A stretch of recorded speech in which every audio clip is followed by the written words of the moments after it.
finals, back with another fight week for the UFC. You went through this whole process to get to this point. What's going through your mind right now, just a few days away from making this walk on a massive card like this? Just enjoying the process, trying to, you know. When you've been here and then you've been released from the promotion, you know that all of this is fleeting. It can go away at any time. And so just trying to enjoy it, you know. I'm 35 years old, you know.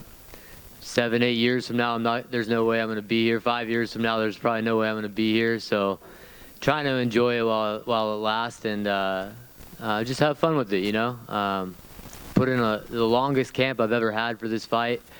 Usually fighters aren't given this much time notice for when they're going to fight. So try to take advantage of that, and just proud of the work we put in, and ready to cash in the chips, so to speak.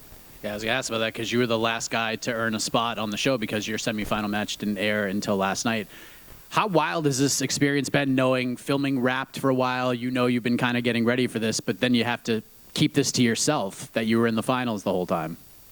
It's been really hard. I'm not the kind of person who's very good at, like, not being real with people. Like, if I like you, you're going to know I like you. If I don't like you, you'll probably know that too. And so having to kind of be, like, conspicuous with people and weird, and just, like, it's been weird too, because people at the gym and stuff, like random guys you train with, will be like, how'd you do? And I'm like, oh, I can't tell you, you know? And most people have been cool with it, but a few people, like, kind of get offended, you know? Like, what do you mean you can't tell me? We're training partners, you know? And, like, sorry, man, like, I like you, but I don't like you that much. Like, so it's been weird. So last night when the show aired, it was kind of nice to be like, all right, I don't have to watch my P's and Q's on what I say anymore. So it's been good. Obviously, the fight aired last night, and I'm sure as a fellow fighter, seeing Rico slip, and you pounced on him, obviously, as you're supposed to do, but for someone in the condition you were in, you had the knee injury heading into the fight as well. When he fell down and you had the chance to pounce, I mean, you'll take it, right? Even though you were doing pretty well to that point. How did it feel being in there, seeing Rico kind of go down like that, and you just being able to pounce on that opportunity? Yeah, I mean, I wanted to get the fight on the ground.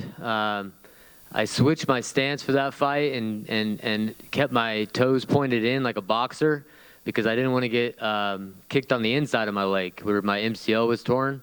And so I knew I was going to eat outside leg kicks, and I said, when he throws them, I can't check these kicks because of the way I'm standing, so I'm just going to go with it, let my leg kind of go. And if I eat a few, I eat a few, but I'm going to get this fight to the ground, where I knew I would have an advantage. And luckily for me, he tried like a switch stance, like jab kind of thing or something. I don't know what he did, but yeah, I just grabbed his back real quick. What's funny is that I'm similarly sized to Aljamain, like height, width-wise, you know, and, you know, we've been kind of friends ever since we fought 8.5 years ago, trained together a few times. He came and stayed with me and met my family and stuff, just kind of traveled up and down California, and that was 8 years ago, but the human backpack is what he calls it, but getting that body triangle from the back, it's a difficult position to get out of. You can do a lot of damage from that position as you kind of transition from mount to back control, mount to back control. And, yeah, I was just able to capitalize on it. You know, I think I would have been able to get Rico down either way. But, yeah, he definitely made it easier slipping. And it was a little weird how he kind of reacted and the kind of tantrum he threw afterwards. I mean, I understood it, you know, but at the same time, it's not like he, like, fell into a choke and that was it. Like, you had another 4 minutes to get out of that position. You couldn't do that. And, yeah, man, that's the way this game goes sometimes. And last thing for me, you're going to fight Brad Katona, who, if anybody watched the show, doesn't seem like he made a lot of friends this season on the program. So how do you like the matchup, and do you feel like the rest of the cast is kind of pulling for you in this fight, considering how a lot of them felt about Brad? I mean, you know, Brad, I tried to give him the benefit of the doubt early on in the show. He was my roommate. But there were just things he did that were very self-centered, that hurt other people and benefited him. And you know, the editing of the show didn't necessarily go into all that stuff. So there's some context missing in some of the stuff. But yeah, he's not my favorite guy, you know. But at the end of the day, I studied his film. I studied his movement. We looked at areas we can exploit. I don't really take too much emotion into the fight. I've learned that lesson over 15 years of doing this. And so, yeah, I'm not going to have any issues or reservations punching him in the face for sure. But it's just another opponent. And what's interesting, he actually showed some heart in his semifinals fight. He bit down on his mouthpiece. That was a great fight. I actually thought he lost that fight, but it was a close fight. But, you know, he showed that he can fight when he's forced to.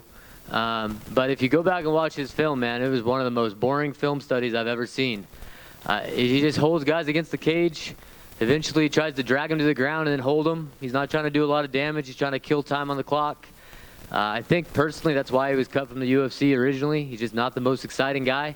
He's very calculated. You know, I respect the fact that he's good at what he does, but I think he's going to have a hard time dragging me to the ground. I think he's going to have a hard time dealing with my length, and I see myself landing something clean and putting him away and starting off the ESPN portion of this prelims with an explosive fight, with a fun fight, and with a spectacular finish.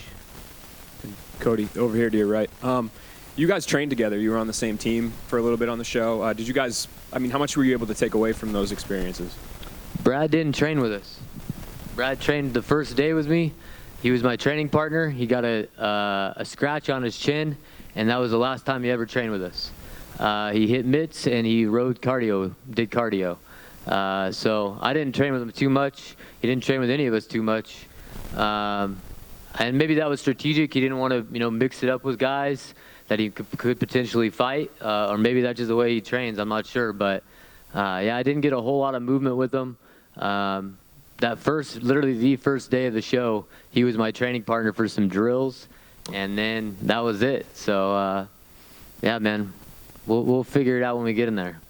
And the knee injury was referenced earlier. That was a big part of your story on the show. It was talked about numerous times. The filming of that show, of your show, only ended like a few months ago. So is that something that you're still kind of dealing with? And if so, is it weird, like going into a fight with your opponent in the world, kind of knowing that you have something that's maybe not 100%?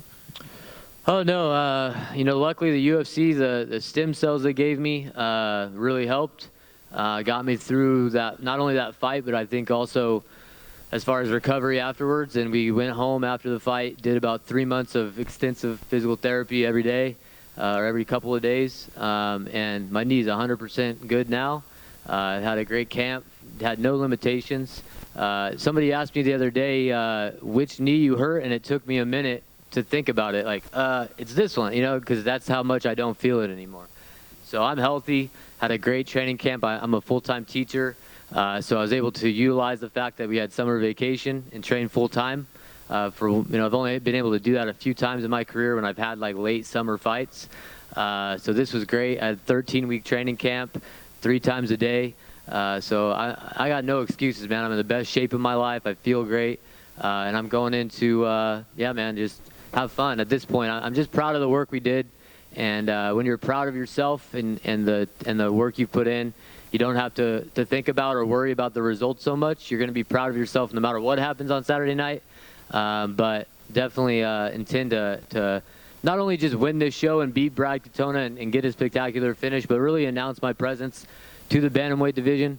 If you look at go to my Sherdog or my Tapology, I've fought some of the best guys in this weight class already. Not only the champion, but also John Dotson, Ray Borg, Francisco Rivera. I've been fighting a murderer's row, you know, and so I'm not looking to win this fight and get cast onto the bottom of a prelim against some contender series guy. I'm looking for names. I'm looking for challenges, and that's the statement I'm trying to make on Saturday night. Cody, over here to your left. Just one question for me.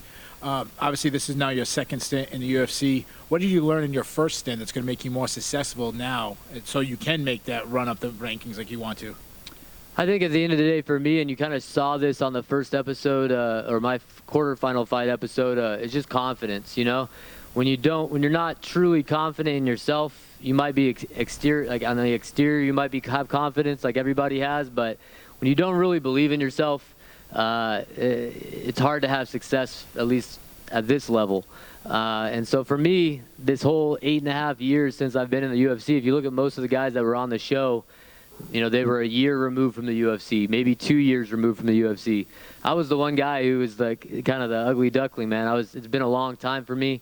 And in that time, it's forged me and helped me grow as a man and a person and develop me. And I have confidence now. I know who I am. I know what I'm about. I know what I represent.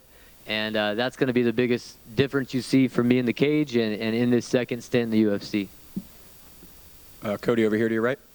Just wondering, did you see Mike's tweets last night saying that he's going to be in Boston and that he also thinks you'll find the finish? And if you did, what are your thoughts on that?